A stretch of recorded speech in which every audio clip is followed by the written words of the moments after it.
Dale's here. I don't normally comment about what Wizards of the Coast and Hasbro are doing with D&D. An interesting footnote that no one is surprised. They released the official obituary for their Sigil tabletop. It's dead as of next year when the last subscriptions run out. And the only reason that I'm commenting on this is because it's not a surprise, I think, to anybody, and where Hasbro is going with D&D is not really too surprising or too mysterious.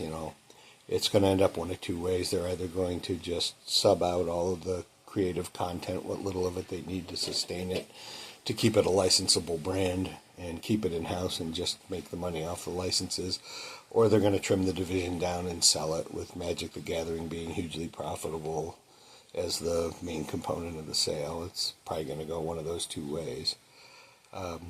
That's not news, and not what I really want to comment on. What I want to comment on is that in seeing this happen, you're just seeing the natural evolution of something that has been a passion project for back in the 70s for Gary Gygax, Dave Arneson, Rob Kuntz, and the whole crew that began this gigantic industry, evolve into a corporate property.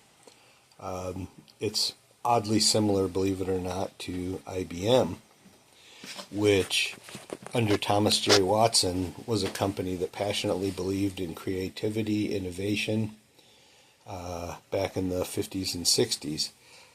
Thomas J. Watson sent a group of 5 people out to the middle of an orange orchard in a place called Sunnyvale, California, so they could invent a thing called the disk drive away from corporate headquarters where corporate mechanics would interfere with creativity. They then also sent a group of people down to Boca Raton, Florida in the late 70s, early 80s to create a personal computer. Phil Estridge's group changed the world down there, away from corporate headquarters. But IBM today, not too innovative, very much a soulless large corporation. And Dungeons & Dragons has gone the same way. As it grew in value, it was sucked up by a medium-sized company that had some passion for it, worked on it for a while, and then sold it out to Hasbro. So what I'm trying to say here is, and this is kind of sad, it's gone from a bunch of guys with imagination thinking about underground adventures and dank hallways with dripping water and fungus on the walls and mysterious monsters lurking and death around every corner. And the heart of it was the soul of adventure, the unknown, the challenge, the sheer fun of fantasy made palpable by the collective imagination of a group of people. And that has evolved into a game whose soul is now a marketing projection spreadsheet. And unfortunately, that's the reality of most of corporate America, and that's what we're looking at.